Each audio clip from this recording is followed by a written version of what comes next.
ABC Kinderteach presents Freedom in Congo Square, written by Carol Boston Weatherford, illustrated by R. Gregory Christie.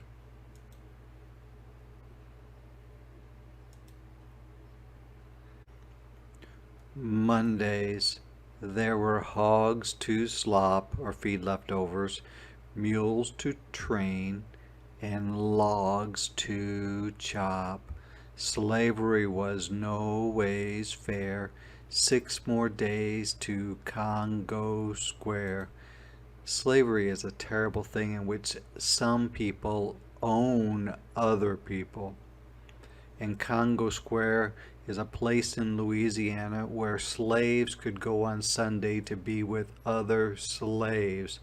It was one of the few times they actually had some free time.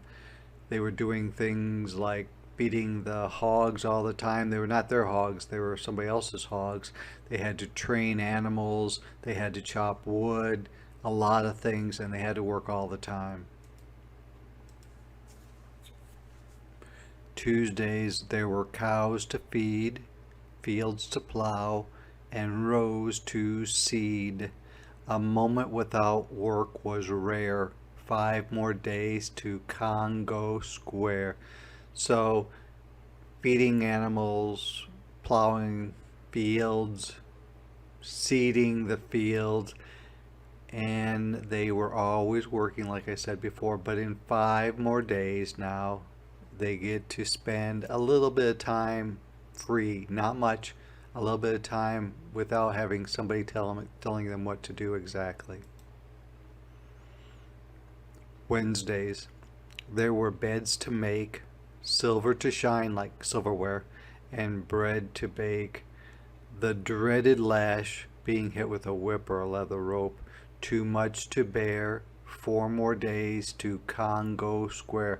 So every day they keep thinking, oh, just one less day till I get to spend a little bit of time with people and be able to relax just a little bit, only an afternoon.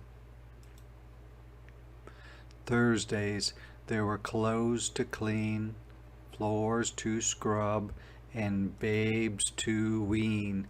Help babies to stop drinking only milk and help them start eating regular food. Spirituals rose from the despair. 3 more days to Congo Square. And spirituals is talking and singing about God. And so now they're down to just 3 more days before they get to have just a little tiny break. Fridays, there were crops to pick, trees to prune or trim the branches, and walls to brick.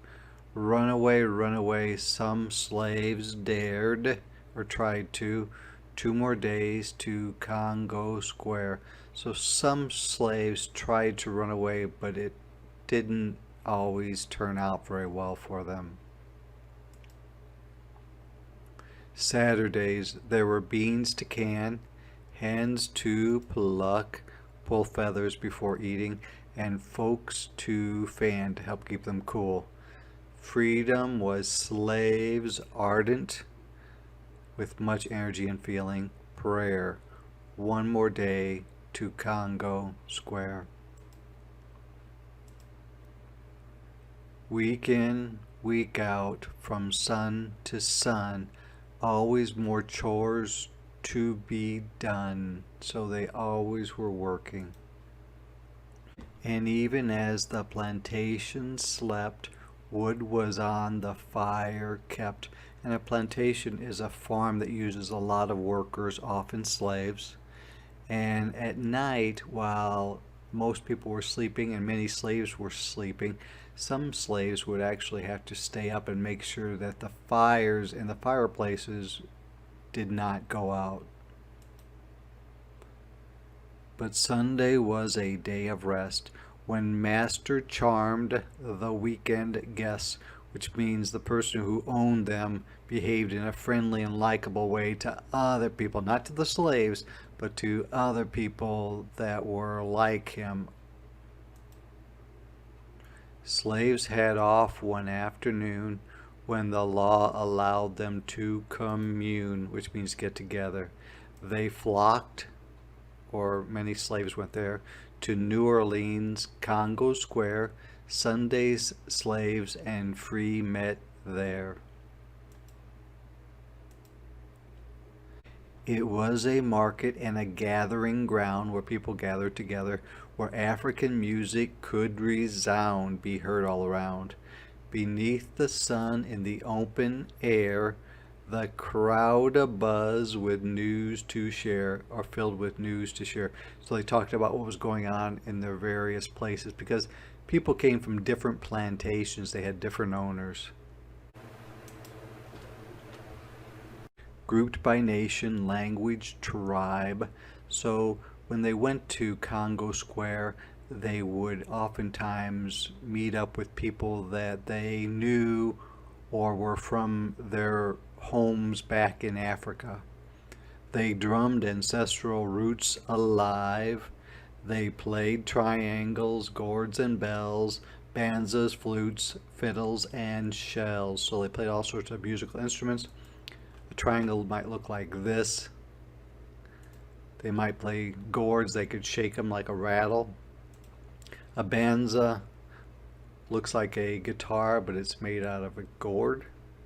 Of course, a flute might look like this.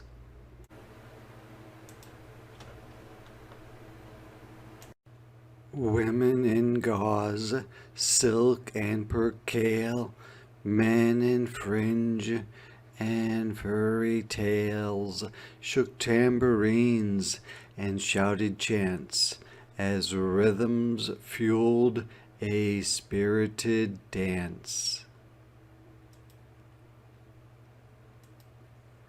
And that is what a gauze dress might look like. A silk dress might look like that, maybe not as fancy. Percale, it's a type of cotton fabric. A man's fringe shirt might look like this, and this is a tambourine. And rhythm is a bit like music, sound of music. It's just a characteristic of music. They rejoiced or felt great happiness as if they had no cares, half day, half free in Congo Square. So they were just happy that they had a half a day to relax. It wasn't much, but it was all they really had to look forward to. This piece of earth was a world apart. Congo Square was freedom's heart. So it was really the only time they even felt just a little bit free, even though they weren't.